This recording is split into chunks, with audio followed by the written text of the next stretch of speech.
My name is Greer Luce. I am the Curator of Education and Public Programs here at Morven. I'm really excited to welcome you today to our African American Genealogy Workshop. So we have some folks online. We also have some folks here in the room. So thank you so much for being here tonight. I may be repeating some information you already know up top here, but Morven received a grant through the New Jersey Historical Commission to support research and the creation of an interpretive plan focused on the history of enslaved people here at the site.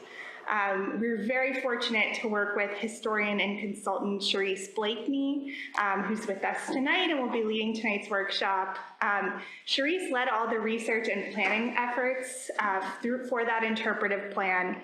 A key part of that planning was holding listening sessions with the community. So we held several listening sessions over the last year or so. And this workshop is really a product of those listening sessions. We heard from a lot of people that they would love to learn from Sharece about the process of researching genealogy and African American genealogy specifically. So I'm really excited to welcome you tonight in what we're hoping will be the first of a series of genealogy workshops looking at researching Black families and history. And because this is a series we're planning, if you have any ideas for locations, topics, partners that we can work with to move forward with this series, please let us know. Our hope is to bring the series kind of around the state to different libraries and community centers. So we're really excited to kick things off tonight. So I'm now going to introduce our wonderful workshop leader, historical research consultant. Sharece Blakney focuses on American slavery and freedom in the late 18th and early 19th century. She has been involved with several projects that turned research into public-facing interpretation. In addition to Morven, she also works as a historical research consultant for Bartram's Garden in Philadelphia, which is the oldest botanical garden in the country. That project uses archival research to examine the history of African Americans in Southwest Philadelphia from 1780 to 1850. Blakney holds a BA in Africana Studies from Rutgers University, New Brunswick, a BA in History from Kean University, an MA in American History from Rutgers University, Camden, and an MI with a concentration in Archives and Preservation from Rutgers University, New Brunswick. So now I'm very pleased to pass things over to Sharece. So first, thank you for being here. Like Greer was saying, through 900 hours of research, we came across quite a few family trees that we were able to compile based on starting points of people who were enslaved by either the Stockton family or here at Morven or somewhere else at a property that they own. So 900 hours is a lot. We whittled that down to 2 trees that we can go through today, and then hopefully that will address some common issues that come up during research when you're working on your own family tree, or hopefully there's some resources that we can share, some tips that could be helpful. We're going to start with the Jewell family. The Jewell family tree started with Thomas Jewell. Initially, his tree seemed like it would be relatively simple since we were able to start with the first and last name, which is pretty uncommon for people who are enslaved. Thomas Jewell was enslaved by Richard the Duke Stockton, son of Richard Stockton, signer of the Declaration of Independence. The Duke manumitted Thomas in 1823, meaning that the first census where you would find Thomas would have been 1830. The federal census is only taken every 10 years. And so Also worth noting for New Jersey, if you're going to be looking through census records, you would be starting with 1830 because 1790 to 1820 is not available for New Jersey. In many states, the census for certain years are lost to history, and of course, 1890 has given many of us fits. And so in building Thomas's family tree, it was pretty interesting. I mean, after finding very few records on Thomas himself, we started looking, and so we're starting with Thomas at the top. We start to look into his children, looking at the 1830 and 1840 census, which we'll get into an example a few slides from now. But that census isn't going to tell you who's in the household, because the structure of that census is only giving you the name of the head of household. And then everyone else in the census is essentially a head count until you get to 1850, which is kind of like Yahtzee, because 1850 actually lists the names of everyone who was living in the house at the time the census is taken. In this family tree, you have a little bit of everything. We have immigration stories, mental health concerns, tons of military service. Military service is actually a common theme in multiple lines of Thomas Jewell's family. One of the things that I tried to do after finding Thomas and his family in 1850 was I tried to use his children's names to go and search through different collections, figuring we can just continue his tree from there. Many of the stories that I found, though, were from the local newspaper. So if we look at the third line down, there's one person that has a photo, and it's because she was featured in her local newspaper because she was the oldest resident in her town. And the feature they did on her was filled with information on her early childhood. We know she got her first job when she was 8 years old, working as a domestic servant. She was so small, she had to pull a chair up to the sink, and she was only allowed to wash dishes. She did say that there was a family Bible that was filled with Jewell family genealogical information. However, the small square next to her is her sister Lillian May, and that family Bible disappeared when Lillian May died. And so all of that information that would have been held in that Bible is lost to history, and we would try to recreate that through us using research to follow his family tree. Down on the very bottom line, if we start at the left, that third square is a woman named Dorothy Harrison. And Dorothy Harrison continues the Jewell family tree through marrying Jack Arthur Johnson. Jack is essentially a World War II veteran who trained over 165 Black men at Tuskegee to be Tuskegee Airmen. He was one of the few men in the country at the time. The way he gets to become an instructor at Tuskegee is he's one of the few Black men at the time who have a commercial pilot's license. Because like many of the other schools at the time, those schools were segregated. And so Jack they marry after he returns from the war. They move to California where he goes into real estate. However, they do break up and she returns home to her parents. But he stays in California and he passes away in 2008.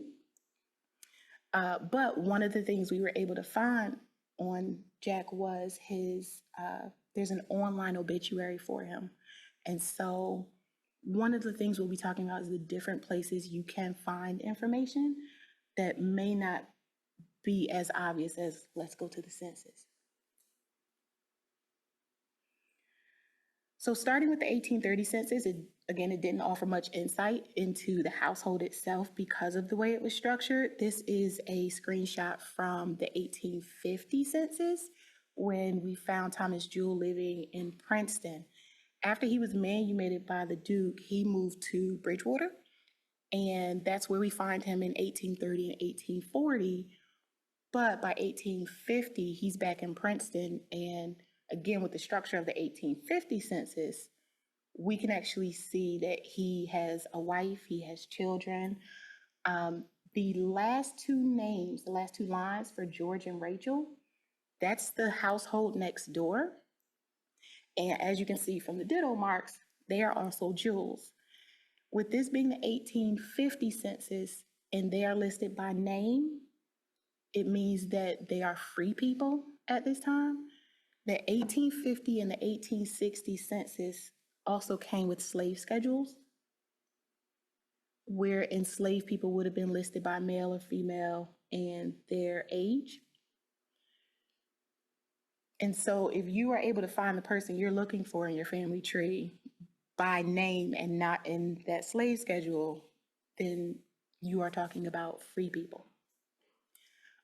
What the 1850 census does not do is it does not tell us the relationship between the people in the household. And so we end up finding out from other records that Julia is his wife, Kate, Alex, Ellen, and Thomas are his children, but nothing tells us the relationship between Thomas, Jewel, and George and Rachel.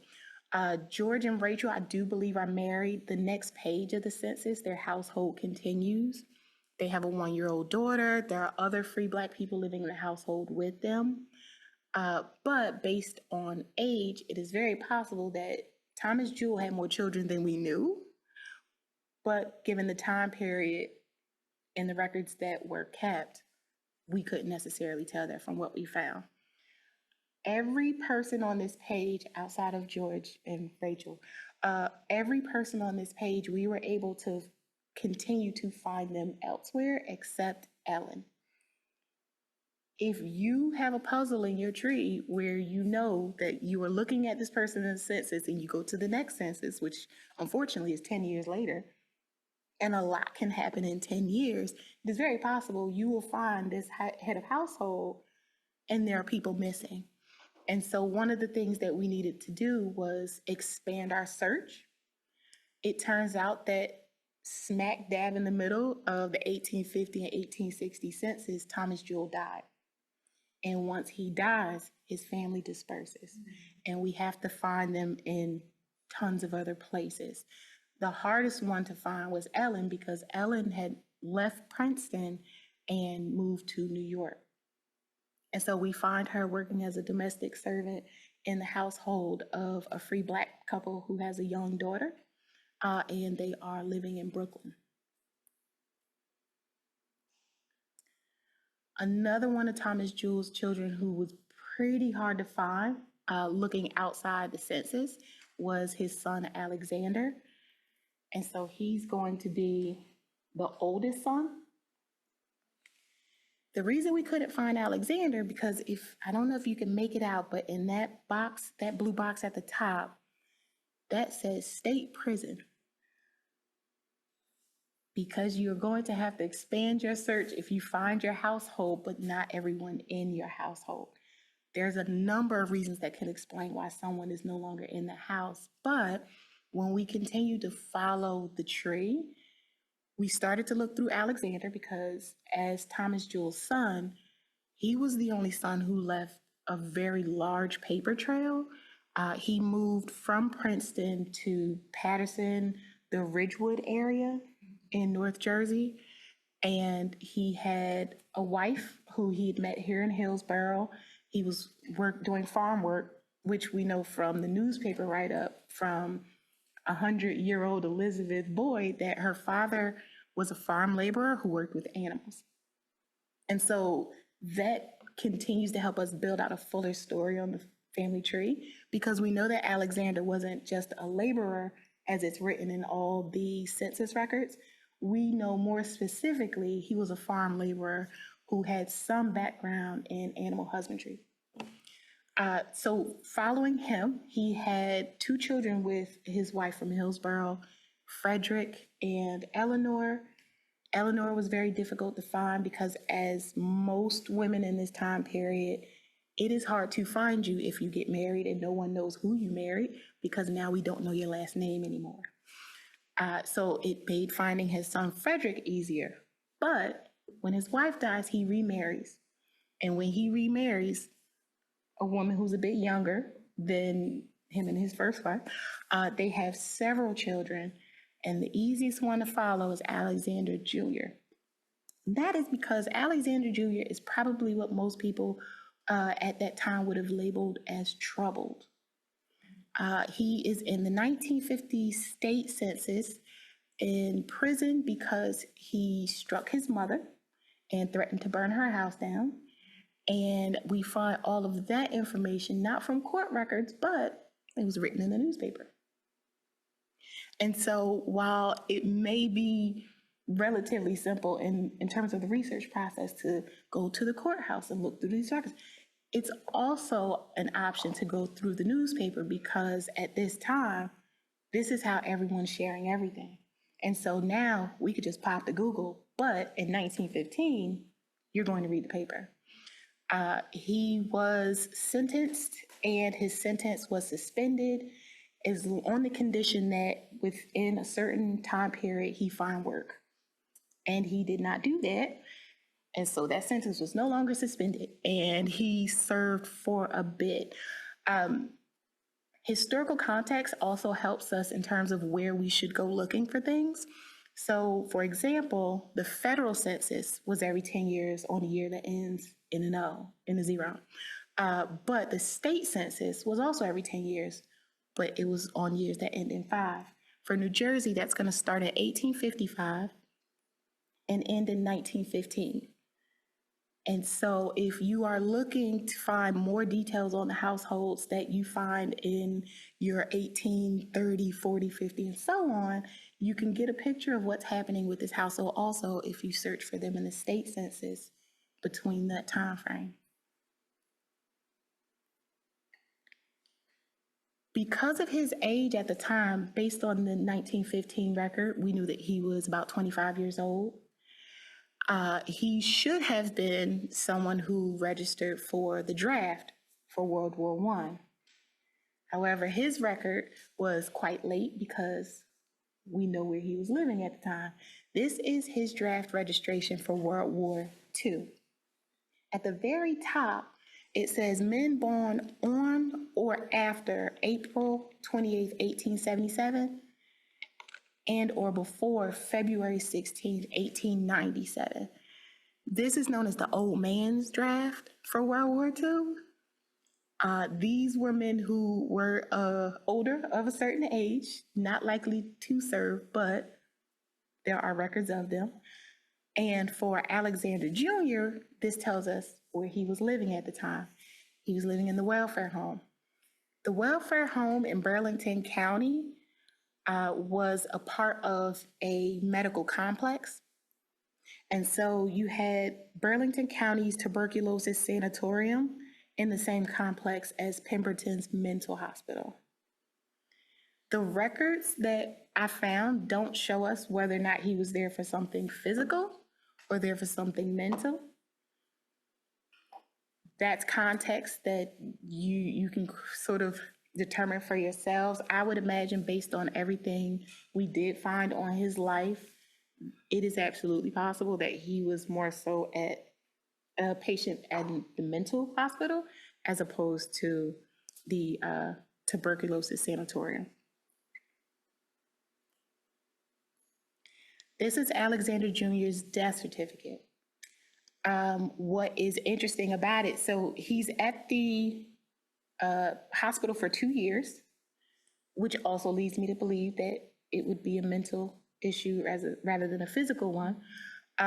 But what is interesting is when you are searching records, and I also do the exact same thing when I find who I'm looking for in the census, I look at all of the names on the page with this person I'm looking for. I check the page before, I check the page after, because it tells you more than just, it tells you about more than just the household you found. It tells you who lives next door. What does the neighborhood look like? Also, if you're looking for a family, it's very possible that some of your relatives are on the page before or on the page after, but because of the way you searched and it's searching keywords, it brought up a specific person. it is not going to highlight for you that their aunt lives 4 houses down, but to see that you have to go to the page before it. And so just a bit more legwork usually pulls up way more information. For example, with this death certificate, I clicked on the icon that said next, and I found another death certificate for the exact same man. Now, why would I do that? Because this first death certificate has no cause of death. On the right side above that faint stamp is absolutely empty.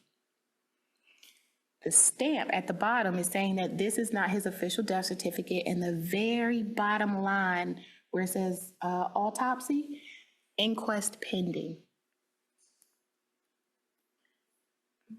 This says advanced decomposition and putrefaction. Inquest was pending, and they needed another autopsy because based on the state of his remains, they could not determine his cause of death. And so they closed the inquiry after a second autopsy, and his cause of death is unknown. Which takes us to the idea of known unknowns. Sometimes there are going to be things that you simply cannot find through your research. And that is something that is not a great feeling to be left with, because I would love to know how he goes from a complex that has a mental hospital attached to it in Pemberton, New Jersey, but ends up within 2 years dead in Philadelphia, and nobody can tell you why. It is a mystery, but what I can tell you to wrap up Alexander Jr.'s story is that on his first death certificate on the very bottom left, the informant is his sister Lillian May, and she claimed his remains in Philadelphia and had them brought to Ridgewood, and he is buried in the same cemetery near his parents. It lists the cemetery, which then allows you to go to another resource and look through the records of the cemetery. And so an amazing thing that I love is findagrave.com. I know, right? But when you do findagrave.com, rather than being incredibly specific with your search, sometimes a really great thing is to be a bit vague and look through everything that is returned. You can search by cemetery as opposed to searching by person. And what we found is he actually had more siblings than the ones that we discussed. For example, he had a brother named Percy who did not survive to adulthood. But that would not have come up in any other search that I did because I'd never heard Percy's name before. But once I found Percy's headstone in the records for the cemetery, I was able to go back to church records and look up birth information to find that Alexander and his second wife did have a son pretty early on in their marriage, but he lived, I can't remember off the top of my head if it's 3 months or 3 years, but he was quite young when he died. So his records would have been in Highland Hospital? Yes, but that hospital, I was very excited to get the name of the hospital and then found that it closed a million moons ago. And so at this point, I've been looking through city archival records to see if maybe their records were transferred for preservation purposes. But I have not found any just yet that go back this far.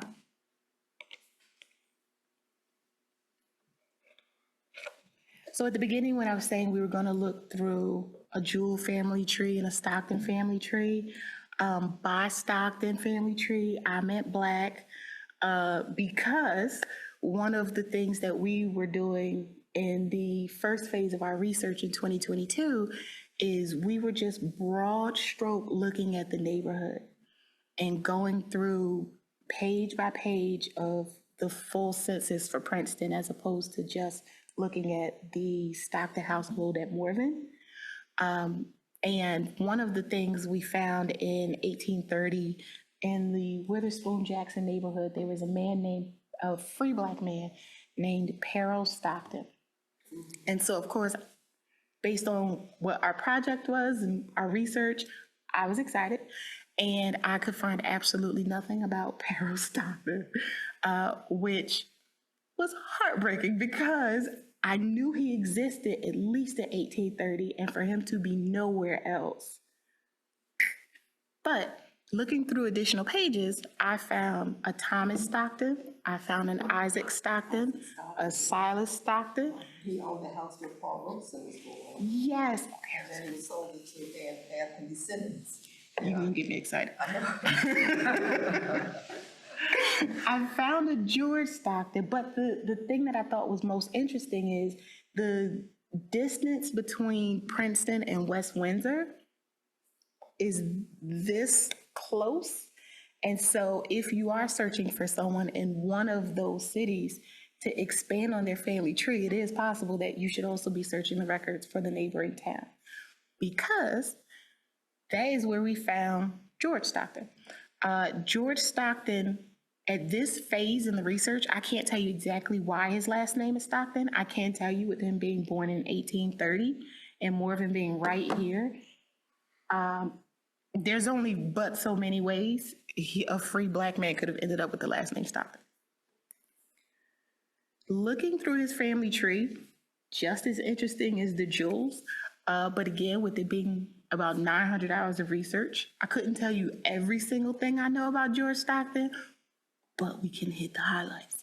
So George's family tree is the one that we were able to trace the furthest. By the furthest, I mean today. If you're using a platform like Ancestry.com for family trees, and you're looking at someone else's family tree that they have made available for the public to see, and someone is blank, that is for privacy reasons.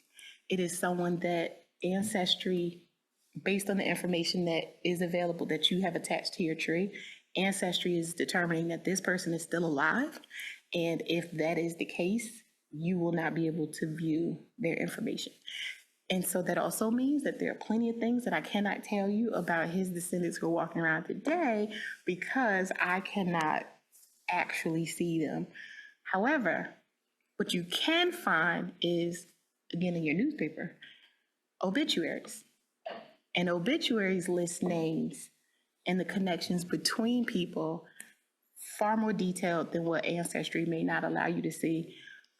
For example, when his great-great-great-grandson passed away, in his obituary, the family placed a one-year anniversary follow-up to the obituary to commemorate that he had been gone 1 year. And between his passing in the initial obituary in the newspaper and that follow-up anniversary, he'd had 2 great-grandchildren. And considering the year when he passed, those 2 children would be my age today. And so if they had children, the tree is still going. With it being the pre-1850 census where we first find him, this is what you were going to see in 1830. It is very similar in 1840. The best way to tell them apart, everything that you see listed on the left side, these are all head of household. That thick black line down the middle, it separates free white men on the left and free white women on the right. And then each column in between is age ranges. And so you don't know exactly how old someone is, but it says, they're between this age and that age. This is how many people in this household are between that age and this age, and they're female. That's the best you're gonna get in 1830. Imagine you're looking at the census book. What we see now is the left side of the page. On the right side of the page, which is not here, are all the enslaved people who would be in that household and any free Black people. So if you're looking at 1830 and your head of household has no numbers listed on the entire page, that is because everyone in the house is not white. In 1840, those 2 sections are pushed a little closer together, and so free people of color are on the same page, and enslaved people, you would have to turn to the right. Also, sorry, one more point. This is West Windsor in 1830.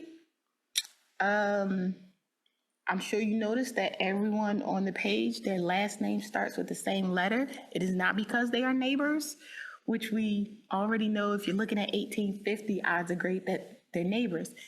In the 1830 census, the census taker for West Windsor took his census, and when he was done, he organized it in alphabetical order, which removes so much research value for being able to get a snapshot of the neighborhood. I have no idea who George lived next door to. I do know that people in West Windsor in 1830 did not live in alphabetical order.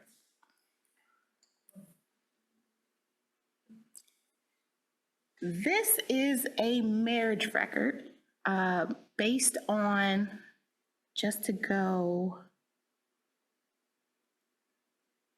one more ahead. So just to give you an idea of who we're looking for, that first blue box you see, the marriage record we're looking for is going to be one generation before them. This is for not the George we just looked at in 1830, but a common problem that most people are going to have doing their family tree that far back. Everybody has the same last name. If you notice, the Stocktons of Morven did the same thing because Richard the signer, Richard the Duke, we use the signer, the Duke, the settler to distinguish between all of these Richards because everyone is Richard Stockton. There's no junior, the third, the second, nothing. And so I just showed you 1830 George Stockton living in West Windsor. He had a son named George Stockton who lived in Princeton in 1850. He had a son named George Martin Stockton, also for a little bit lived in Princeton. And so in order to keep these separate, the first thing that I always do is I live by a spreadsheet. It's a habit, but everyone may not love a spreadsheet to keep things organized. But finding a way to distinguish between your people so that you know that you're in a different generation when you do find records is incredibly important so that you, for your own purpose, are able to keep the story straight. Because it would have been incredibly confusing to not understand why a man in 1830 is 37 years old in this marriage record. That is because we were able to at least keep the notes organized enough to know that this is his grandson. They all just have the same name. So looking at this record, that blue box is highlighting W. And we just talked about free Black George Stockton living in West Windsor in 1830. His son is listed as a free Black person in the 1860 census. Actually, he's listed as mulatto. So do we want to guess what the W is for?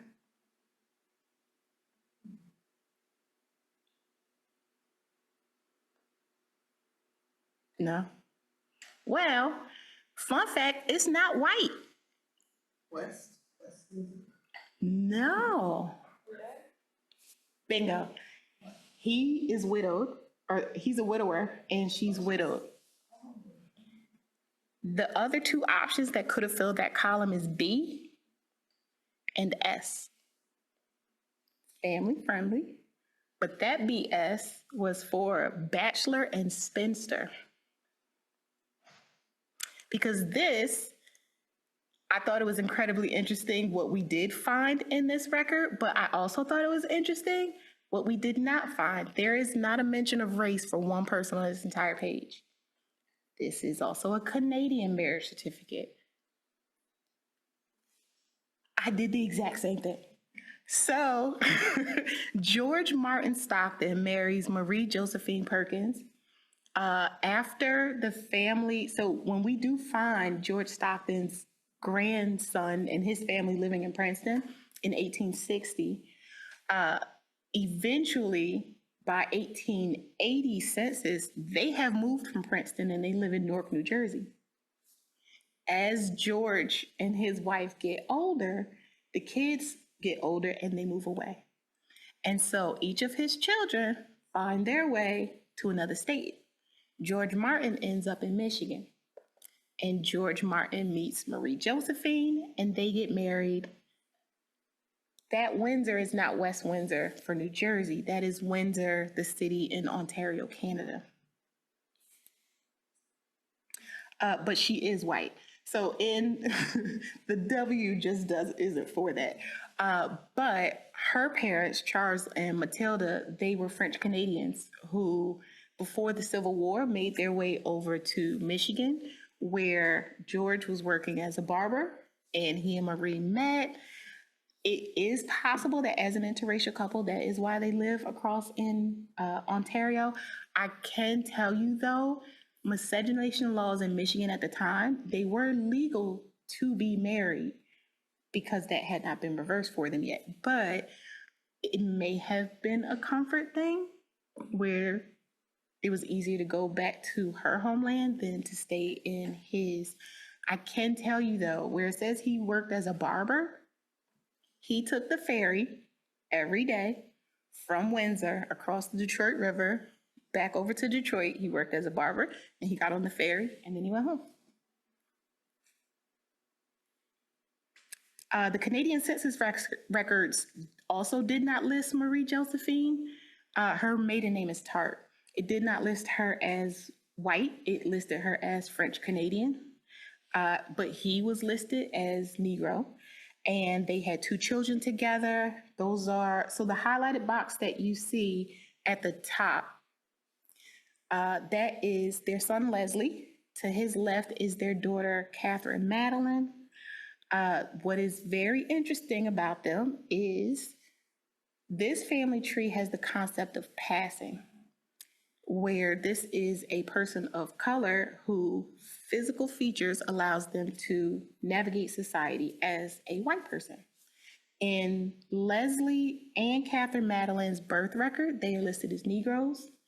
In his marriage record, he is listed as mulatto, but by 1850, he is living in Chicago as white. He is white, all of his neighbors are white, and he is divorced.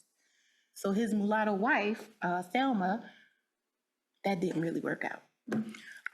The second blue box, that is Catherine Madeline, his sister. That is her son, Colbert Sobrian Jr. Colbert is listed in his birth record as colored.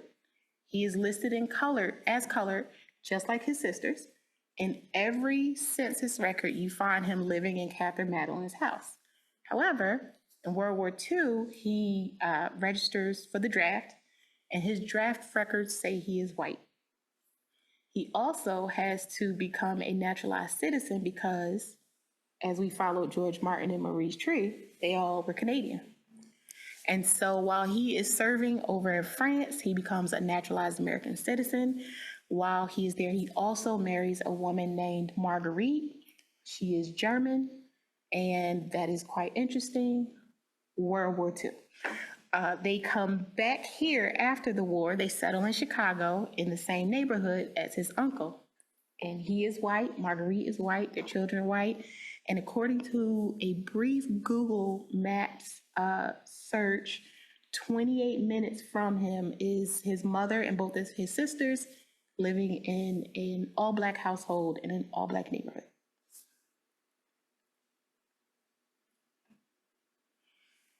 Next thing that's very interesting about this marriage record is the name of George Martin Stockton's parents. So his father is George Stockton, which we know, but his mother is named Catherine Jewell. Your face is everything. Because we have seen her already when we did the first family tree. So George Martin, his mother is the daughter of Thomas Jewell, who was enslaved and manumitted by Richard the Duke Stockton. She marries the son or grandson of free Black George Stockton, who lives very, very close to here. The circumstances of how they met, I couldn't tell you, but it is incredibly interesting. We find them in 1860, where George Stockton, again, is listed as mulatto. They have an entire family together, however, but Is that Isaac? that is Isaac. Because all of the research I've been doing for all of these years, I can't figure out whether he's black or white. I know he owned the grocery store. Oh, no. Yeah. He's black. Isaac is actually the only one of their children who stays in New Jersey. Anne, who we see on both sides, when they move to Newark, Anne marries a man named Abraham, and they do very well. Abraham is a barber. They move very quickly to Philadelphia. He owns his own barber shop. She owns her own cloak shop.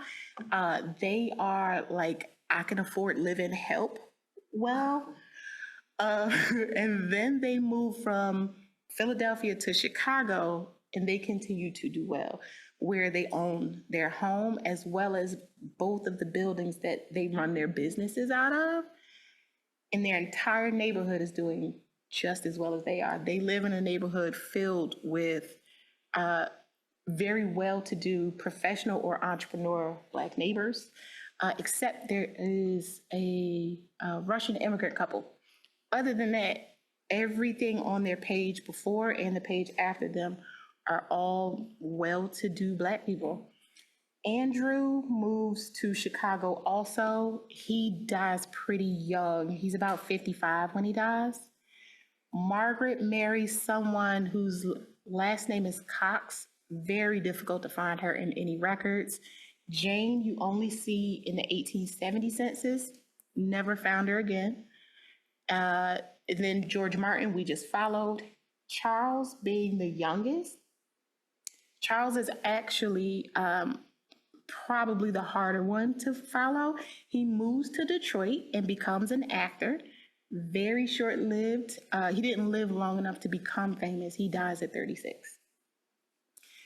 On the right side, the very last name is a 24-year-old Black man named Thomas Jewell.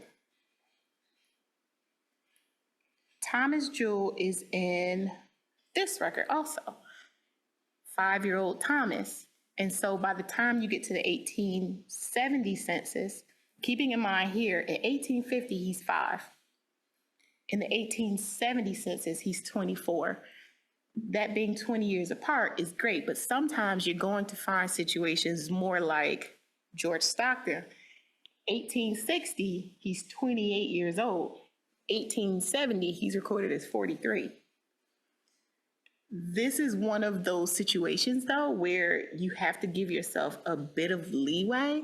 Sometimes if it's far enough for them to be parents, then obviously this isn't your person. But other times, it's going to be not exact, but close enough for you to match up other details in the census to add things to your tree. And so by 1870, Catherine's little brother is living next door. By the following census, he marries and moves to Newark. He and his wife do stay in Newark. But Isaac Stockton marries a woman named Mary. And Mary and Isaac live with George and Catherine for quite a few census records. And then you see George and Catherine become older, and now they're living with Isaac and Mary. But once Catherine dies, George moves to Ontario with George Martin and his family, and Isaac and Mary move back to Princeton, and they have a daughter named Margaret Craig. I knew you would like that last name. Craig, like Tracy Craig. I got the Craigs. What I want to know is, was Isaac living in that house? Because it was a double house, it was 70 and 72. Is it Green Street? Because I find It's them on the corner of Green and Witherspoon. And it was 70 and 72, and Paul was born in 72, Witherspoon Street. And then it became 108 and 110, and then it became just one house. So Isaac lived there, and he had a grocery store. And then when Reverend Robeson moved in the house, it became a manse because Anthony Simmons, who was a colored man who owned a confectionery store and an oyster bar on Nassau Street where we couldn't shop, bought the house from Isaac Stockton and made it a manse, and that's how Reverend Robeson lived in that house. I have to go back and double check because I started to plug things away so that we can continue pulling on threads for the family tree later because we had time constraints. The research had to stop so I could start writing it up in 2023. So I have to double check, but I did start a separate tree for Isaac, Mary, and their daughter Margaret. And so I can send you the things that I attached to their tree separately. That way it doesn't clog up the rest of your stuff with all of And they George probably went Martin. to our church. Yep. Wow. This is amazing. History can be fun. And yeah, Mrs. Stockton, when I was growing up, my friend's grandmother was a Stockton. And I have a picture of her somewhere. If I can find a picture, I'll let you see it. But I got so many things in that house, I don't know where it is. You're about to get more help than you wanted. This is a death certificate for George Stockton. And what I initially thought was very odd is I'd never found a death record that had more than one person and their death listed on it. And that is how I realized he died in Canada, and they structure their records very differently. And so what stands out here is a couple of things. The first, it's also how we found out that Catherine had died. And so that led to go and find her death record because here he's listed as a widow. It also is how we knew his profession. When he moved to Newark, we start to look up city directories. And at that time, city directories were listing loads of information, and one of them is he was a Teamster.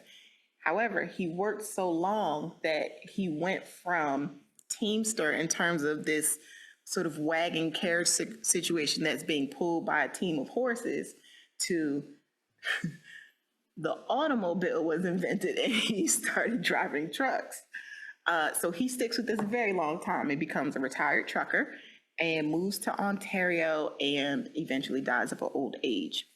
But what's really great about this also is when we looked at the family tree before, we saw all of these lines, rows and rows of people underneath for descendants. What this death record does is it allows us to go one generation above him because it lists his parents.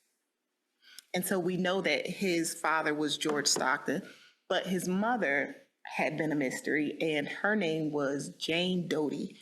And the best thing about that is if something feels familiar to you, there is a reason, because you've seen it somewhere. Jane Doty was a Black woman who shared a name with Joseph Doty. Joseph Doty was the clerk for Somerset, and so every time you saw a manumission record or a birth record of an enslaved baby, because you had to register their births after 1804 to ensure that they would be manumitted in time based on the law, it was signed by Joseph Doty. Joseph Doty also appears in those same records that he had to sign off on when he was manumitting his slaves. And so we have started a separate tree because I would love to know how Jane Doty is connected to Joseph Doty. I'm sorry, but I'm cracking up because Joe is here for every single presentation, and it's always him hearing the same information. And I know I just said something he's never heard because he looked out from behind the monitor. It's so good. But yes, sorry. So the point is, when something pops up and it looks unfamiliar, it doesn't mean that it is not yours.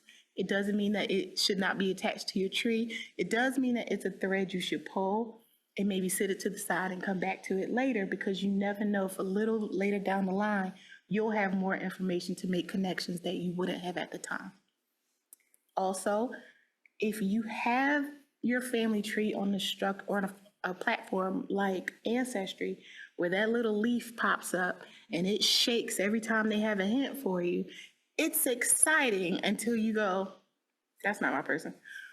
But sometimes none of the stuff fits. And so you think they keep giving me this hint that is not relevant. Don't ignore it, stick it in the shoebox, and come back to it later. Some things that can hopefully be helpful.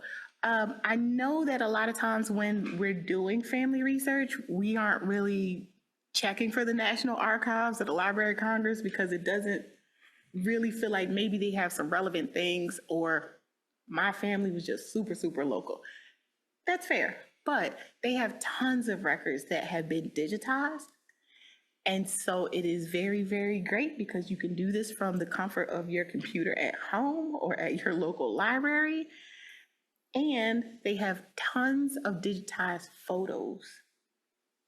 Sometimes it's a lot harder going through records to be able to find some of what you're looking for, but sometimes you can hit on a gold mine on one of these sites, and almost everything they have is public domain. FamilySearch.org, it is one of my favorite F words. It is free.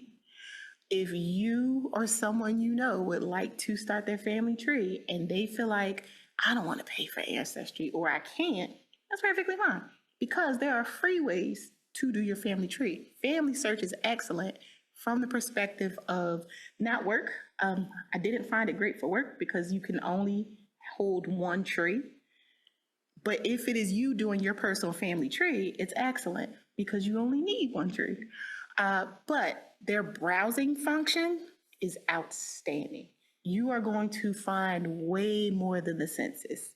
I'm talking like if your ancestor, you found them in the census and you scrolled all the way over and there's that little O because they own their house, you can find the deed for that on Family Search. Completely different set of records, but it's worth it to at least pull that thread. You can also separate by location rather than person or type of record. That way you can put in the county and state you know your ancestor lived in and pull up all available records for that specific location to look through if you don't have something more specific to start with. YouTube, I know, but hear me out. YouTube is a gold mine. There are people whose entire channel is dedicated to doing genealogy, and sometimes it's their own, but there are other people like Genealogy TV. They are one of my favorites. They have new videos every Friday, but her entire channel is dedicated to teaching other people how to get past different roadblocks in building their family trees. She goes through multiple platforms of different places you can find records. And then sometimes she dedicates entire videos to just one type of thing. For example, I was saying if you saw in the census that your ancestor owned their house, she has an entire video that shows you how to go through property records on more than one platform. So if you're building your tree on Ancestry, she walks you through that. If you're building your Family Search, she can walk you through that too. And this is my regular plug for supporting your local libraries. Local libraries are one of the most underestimated places for research. Many, many libraries have literal archives, not just books, not just movies, not just music, but actual archives you can go through, as well as old newspapers and other types of periodicals. Another thing about the public library, if maybe paying for an Ancestry account just isn't an option, your public library, very optional, but it says Heritage Quest Online. With your library card, you can log into Heritage Quest. Heritage Quest says powered by Ancestry because it is Ancestry.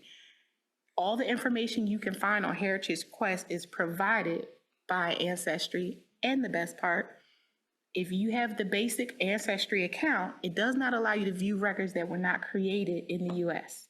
You have to have additional subscription to view international records. Heritage Quest, you just need your library card. So if you have ancestors that came here from somewhere else at some point, you would very likely be able to look through this information, all for the low, low price of the time it takes to get a library card. I know that Ancestry is super popular, so just a couple of things about it to make sure you're getting bang for your buck if you do have an Ancestry account. The first thing is, if you are searching on Ancestry just using any of those upper options in the dropdown, we need to maximize your money for your Ancestry account. Go to the card catalog instead. The card catalog is going to give you two options for searching. On the left side, it says title, and underneath it says keywords. For title, that's if you know the exact title of the records you're looking for. For example, you want to search the 1850 census. Cool, type that in title.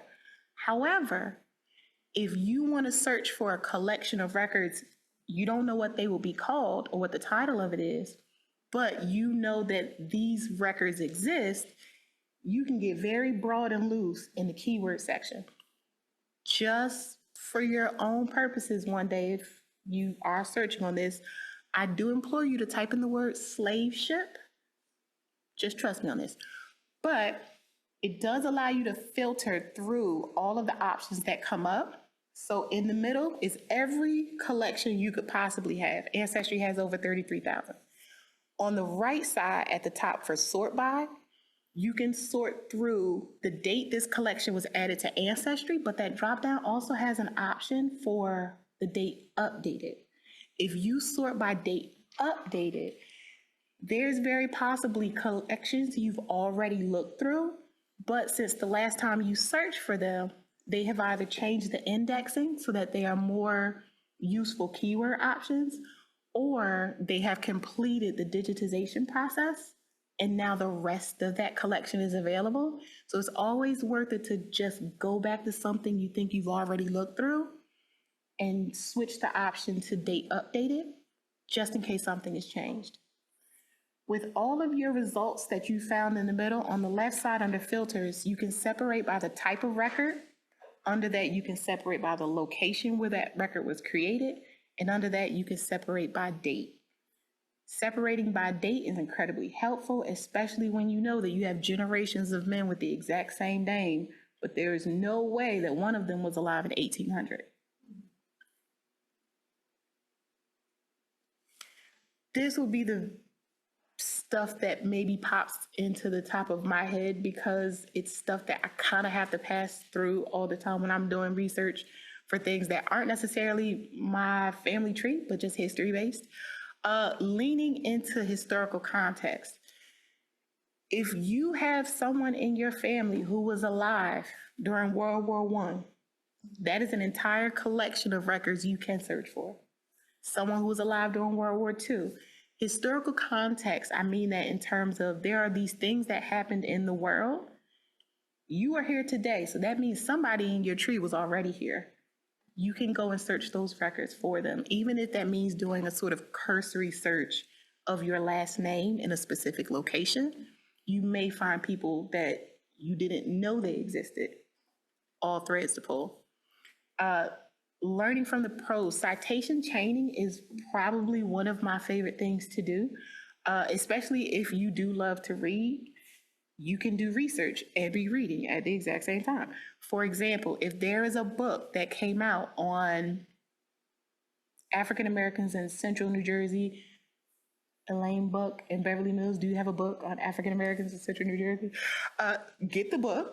First of all, get it from your library. If your library doesn't have it, you can ask for it and they will buy it and you can borrow it from the library. But in that book, they have all types of endnotes, citations for all of the records they used. Citation chaining is essentially you going through all of the citations in a book that's already been published to see what records that historian used or consulted when they wrote their book. It is very possible now that your ancestor is not in their book. However, they may have looked at records that could be useful for your specific research. Alternate spellings. That first line is all of the ways I have found my ancestors in different records, and not one of them is correct. But some of them are real close, real close. And so maybe this is the plug for go with where the research takes you.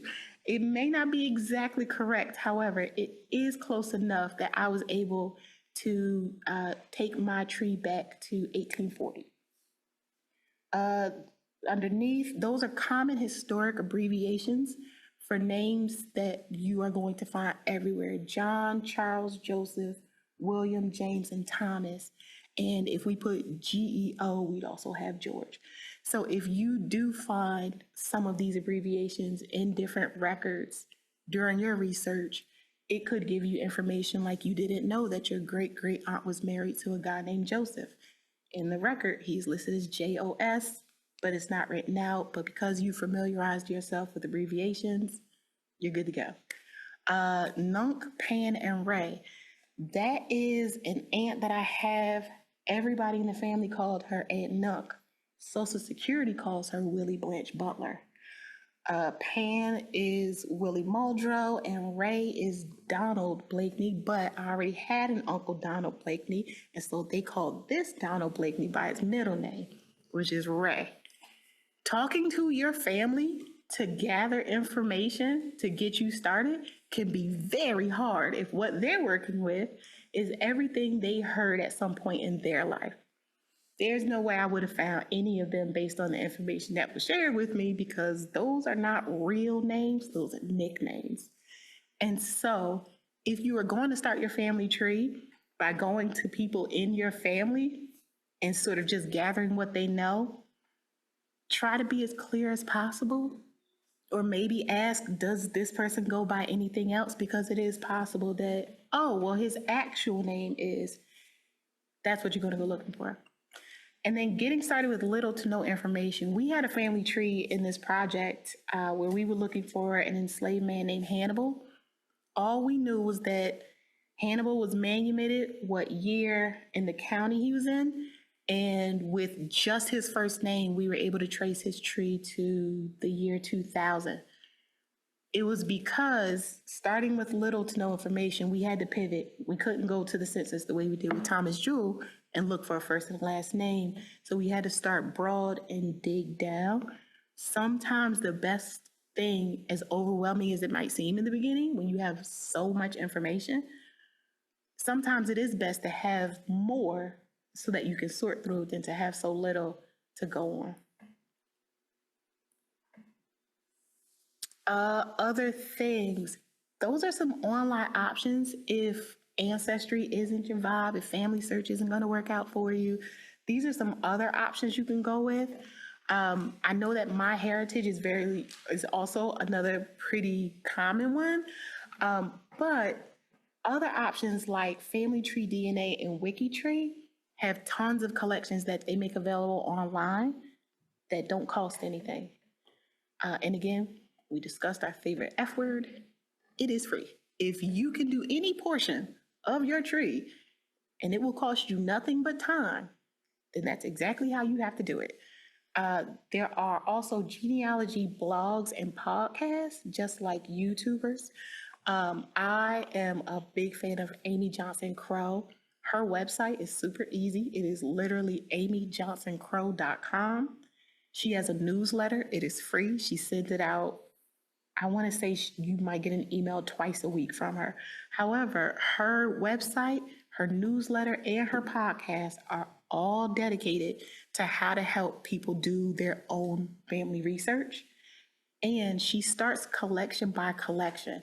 So one of the things that she'll do is take a specific type of document and walk people through where all the places you can find that document, and then let's analyze it. What type of information can you get from it that can help you further your tree? I know that next one says kind of outside the box, but it's mostly because I think a lot of people, when they're working on their family tree, there's this mindset of what type of documents I should be looking at, but there's so many other places to find information that might not initially come to mind. Historians and genealogists love a cemetery. I am me. I need that cemetery to be in the daytime, but I do love a cemetery because there's information you may not find. Looking at all of these headstones, I have family members who were born in the rural South at a time when you could not have your baby in a hospital. You had your baby by midwife. And so I am not going to find any formal hospital records for them. I have to find certain information like the year they were born, other ways. Your headstone is very likely going to have your name, the year you were born, and the year you died. Even if it just has the year someone died, that's still really important information that you can plug into something else to keep track of later. Courthouses don't only have legal records. In a lot of places, courthouses also contain archival records because they may not have other options of where to house their archival records. Churches, all churches have records. Even if it's not your church, you could still ask for help at a church. Funeral programs. I love a funeral program because I was just gonna say, my sister tells my aunt that she's like one newspaper stack away from being a hoarder. She has so many funeral programs. Not all of them are people we're related to, but for the ones we are related to, the things that I'm not going to find in the census that doesn't tell you household connections, based on the biography written in the funeral program, I now know who's a sister, who's a cousin, who. Those are incredibly helpful. And 9 times out of 10, if it's anything like my family, you're only going to get that big stack of them from your elders. So call your mom. And then that last one, a bit of grace. Show yourself some grace because doing this is hard. There are people who get entire degrees in this, and if it was easy, they wouldn't bother doing that part. You are very likely going to do your family tree and find out Rosa Parks was not your great aunt. Beyonce is not your distant cousin. I am not related to the guy who created that little metal thing that keeps erasers on pencils, but it's okay. Everyone you find in your family tree, the most important thing about them is that they are yours and they were human. So if you find out things that are great about them, great. If you find out things that are less great, they were human. That is more so a reminder for us to, there's what, the expectation and the reality, right? Let's temper our expectations and remember that in this process, we're looking for people who peopled. That is my email address. I believe that everything in research is a thread and you should pull it. You have no idea where it would take you. And if there are any questions, whether it is about your own research or research that I shared today, I would absolutely love to try to be helpful.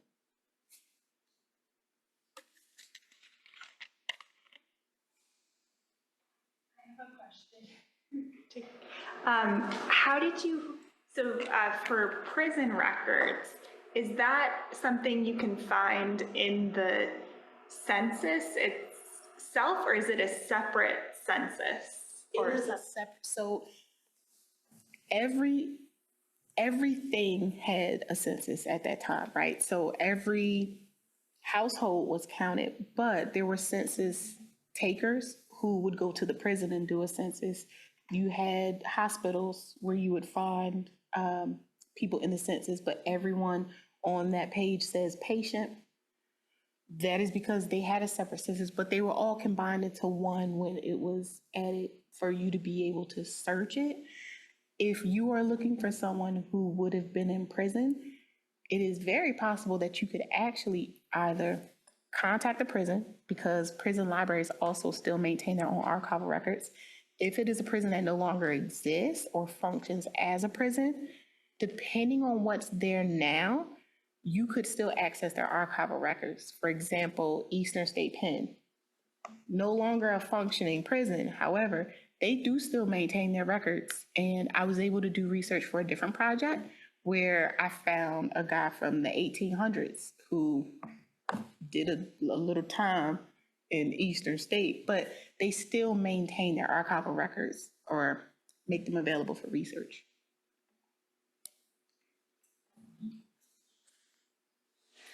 So in your process of like, you said like in 2023, the research kind of had to stop, and so you started like, I'm guessing, making a narrative of what you found.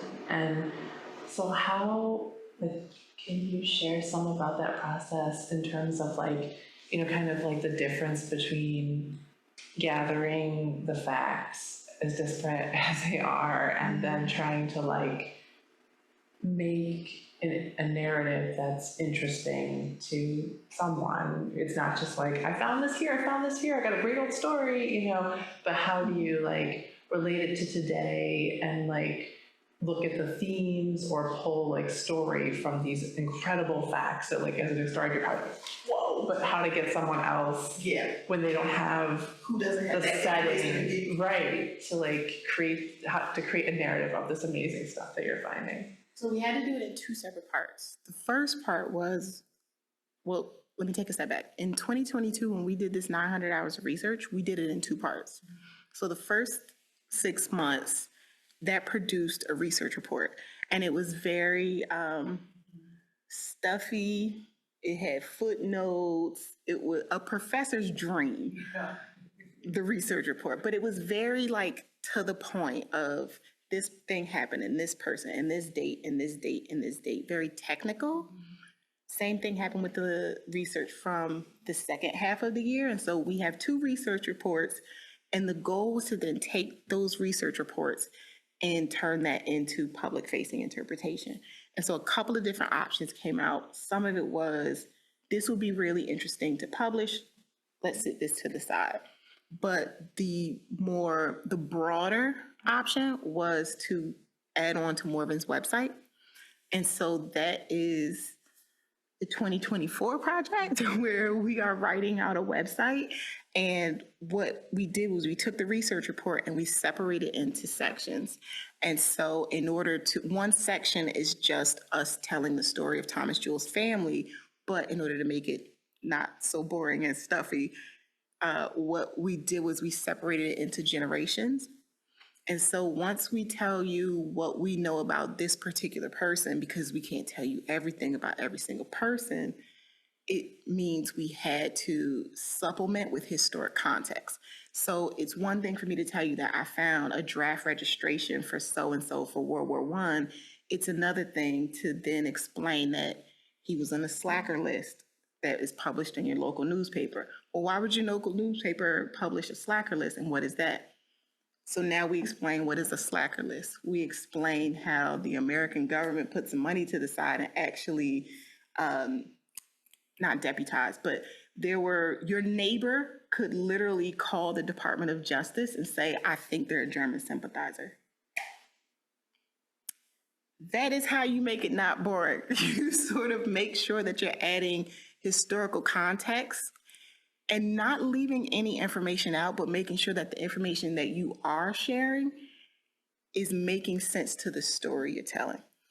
Another way that we ended up doing this was trying to make sure that when we did share this, it's relevant to the area so that people who live here now, what they're reading is a history of what happened over 200 years ago, but it happened 200 years ago where you currently are.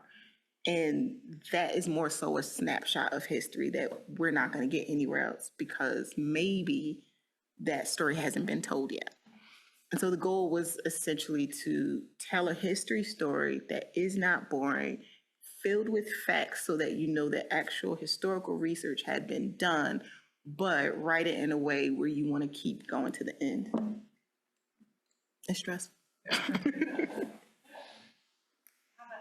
Question online from Nancy P. Hey, Nancy. New Lisbon Development Center was founded in 1914 and still exists today. I missed the date of the document about New Lisbon. Perhaps there are some records there. They may not be available to the public because of privacy rights, but may be worth asking if they have not already been asked. They are still there, and they actually still operate as a psychiatric hospital. They have the place that he was in is still there. They have a website and everything. What they don't have is like, you know, in some websites it's like about, and then the about has a drop down and it's history, and it tells you all the history of this site. And that's just gonna be too easy when it's 3 a.m. and I really want to know what happened to this guy, and it is not there. But what I did find, and it could be another thing for us to put in the back of our caps, right, as an option for resources. There is, I don't remember the exact name of it, but she's absolutely correct that there are plenty of people who still live around there who are familiar with this place, and they are all on a forum where they discuss it. I happened upon this through a very odd Google search, and I fell down a rabbit hole, but there was a guy who was looking to know if this place was abandoned. And more so like he was asking from it might be fun to go there during Halloween kind of way. And they were like, no, this is actually still a functioning hospital. But records wise, I would love to see if there is some way I can get in touch with him, because I would love to see the year, Nancy, the year of his record was, I want to say 1941 and 1942. But I would love to see if I can somehow access their archival records, because it is still this thing that sort of bothers me, that I don't know whether he was there for something that was physical or mental, because this was a place that not just helped out in terms of, or not only was it a mental hospital, but the medical portion of it for something physical was for people who were impoverished. So it wasn't your regular hospital as much as it was a hospital of you are destitute and chronically ill hospital. So I have a lot of questions, and I think being able to get my hands on their records would answer them.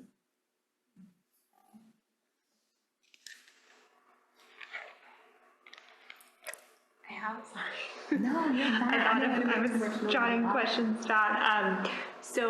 And if no one else has any questions, I know we did want to also leave time at the end if anyone brought any of their own research that you want to share. But I just wanted to ask Sharece if you could reflect a little bit on, I don't know how to phrase this question necessarily, but I know, so you mentioned that when you find ancestors on Ancestry.com who are still living, that you can't see that information. And I know a big discussion at Morven with Ancestry was making the trees that you've created available to the public. So if there do happen to be ancestors searching for their family, they'll be able to see the information that you've put together, compiled. Is that, I guess the question is that something, and being totally naive about this, like if you're doing your own family research, you can make that public so that other people, can find connections with your own family? And yeah, you can make your tree private or not. Morven has established their own Ancestry account. And so all of the trees that they were already working on are there. And then the family trees from the 900 hours of research are also there. But I've made sure to sort of put parentheses around the head person's name so that we can distinguish, Richard Stockton's family tree, because it's only going to show up as Stockton, from George Stockton, and that way we know if we're looking for something separate. But we have made sure that those trees are public. People who would be alive and descendants of those trees, they are not on the tree. They're not attached to it. And so if they did find this family tree, they're not going to find themselves on it. But it would show up as like one of their recommended hints or something along those lines, which would then let them view the tree that we've created, but also see that it's the Morven account that created the tree. And so they could always message and get in touch that way. in the beginning, when we started to pull on threads and this tree just started to build itself, we kind of realized that, well, one, if, one of Colbert Jr.'s grandkids is doing their family tree and they didn't know he was Black and they haven't gotten to the Canadian records, they would not know, because once he registered for the war in the US and then became a US citizen, all of those records say that he's white.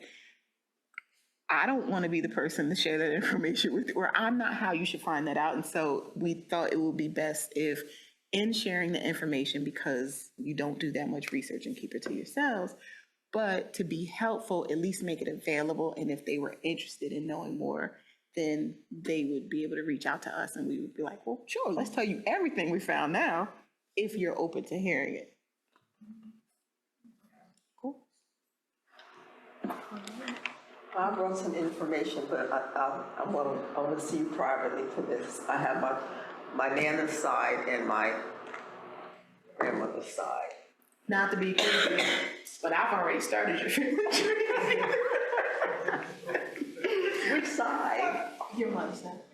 The Van Zants? Yes. Oh, because okay, to be fair, I'm putting this partially on you. You told me her last name. What was I supposed to do with it? This is my life. Morven? No.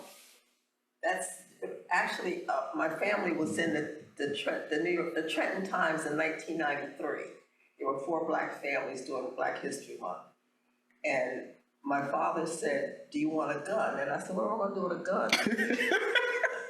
It wasn't a gun, it's a rifle and a bayonet that my relative John Stanton, who was from Carlisle, Pennsylvania, used at the Battle of Gettysburg.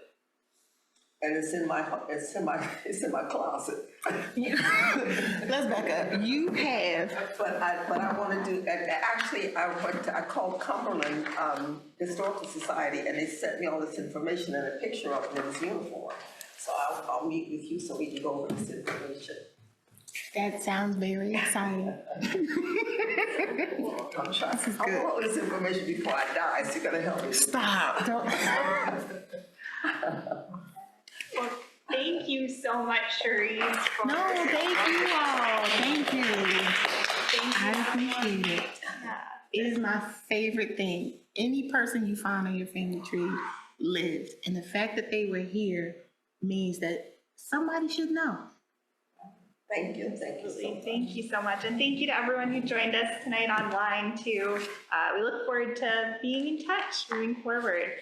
Have a good night. Bye.